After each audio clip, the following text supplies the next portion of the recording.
Good afternoon and greetings. I'm Dr. Vermelle Greene, Executive Director of Stop Abuse for Everyone, or SAFE. Welcome to our first SAFE Woman of the Year Award program. This presentation is being recorded. SAFE believes that education and public awareness are the keys to preventing abuse and protecting victims. We develop programs and disseminate educational materials. We provide access to resources and best practices, foster public awareness, and promote an inclusive process to recognize all forms of abuse and all victims of abuse, with an emphasis on bringing attention to the needs of underserved victim populations.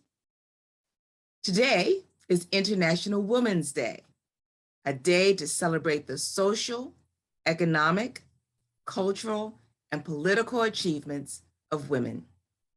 SAFE believed that this would be the perfect opportunity to honor and recognize a truly outstanding woman who has worked most of her adult life to serve the same individuals on whom we here at SAFE also focus.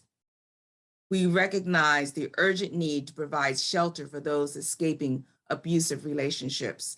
We want others to be aware that a frequently overlooked segment of our society, our men, need a refuge from harmful situations as much as our women. The work of our honoree, Ms. Erin Pizzey, has addressed the need countless times.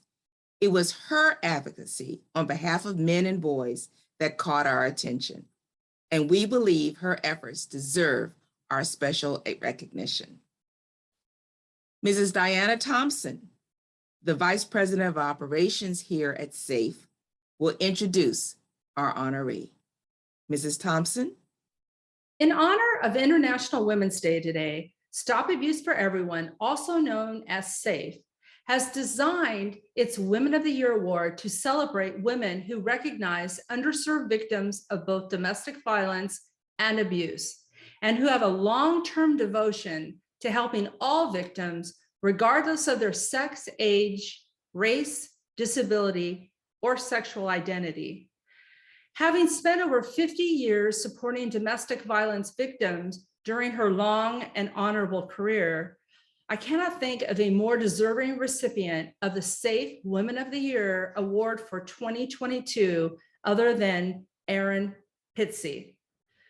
Erin is best known for starting the first safe house for women and children escaping domestic violence.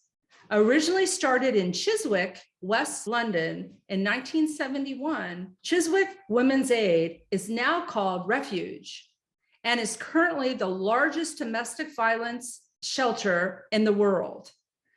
That first shelter, which modeled how to help women who were suffering abusive circumstances in their homes, led to the development of thousands of shelters all over the world. While Erin opened the first shelter with the initial idea of serving women, she soon realized that other victims also needed attention, respect, and services, including the elderly, LGBT, disabled, and men and boys.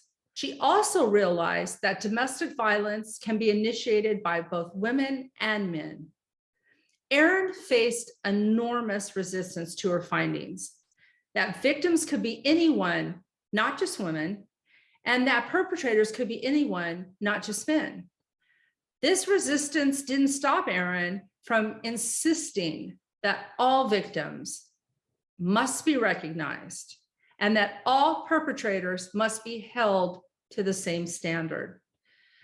Through Erin's tenacious insistence on the truth, domestic violence advocates and service providers have slowly moved toward greater inclusivity. While much work remains to be done before all victims are treated equally and all perpetrators are held to the same standard, there is no doubt that Erin has changed the discussion and helped to change the world.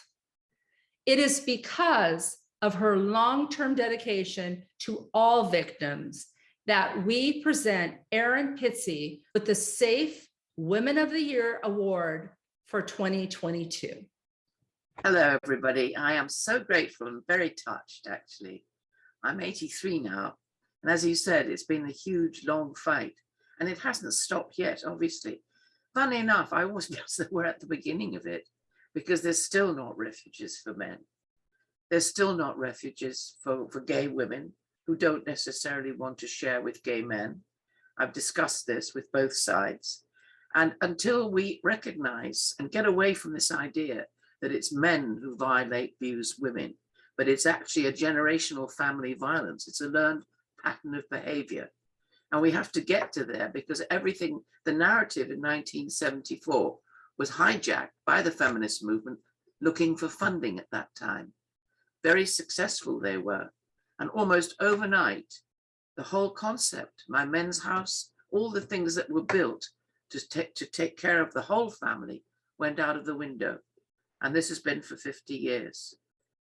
And I feel passionately that yes, we've come a long way of understanding, but we still need to make everybody safe. And at the moment, it's not like that. So, Erin, you know, I've read your autobiography, and I know at one point, I mean, you suffered, let's be honest, you suffered persecution from people who shared a different ideology. And I believe you ended up fleeing to New Mexico, the state of New Mexico for a time. Can you say a few words about that? That's a part of your story that I don't really know very well. I left England and really because the bullying and the screaming, everywhere I went, there were pickets. The only picket that made me laugh was the one that said, "Pissy by name and pissy by nature," which is why I put a T in Pizzey.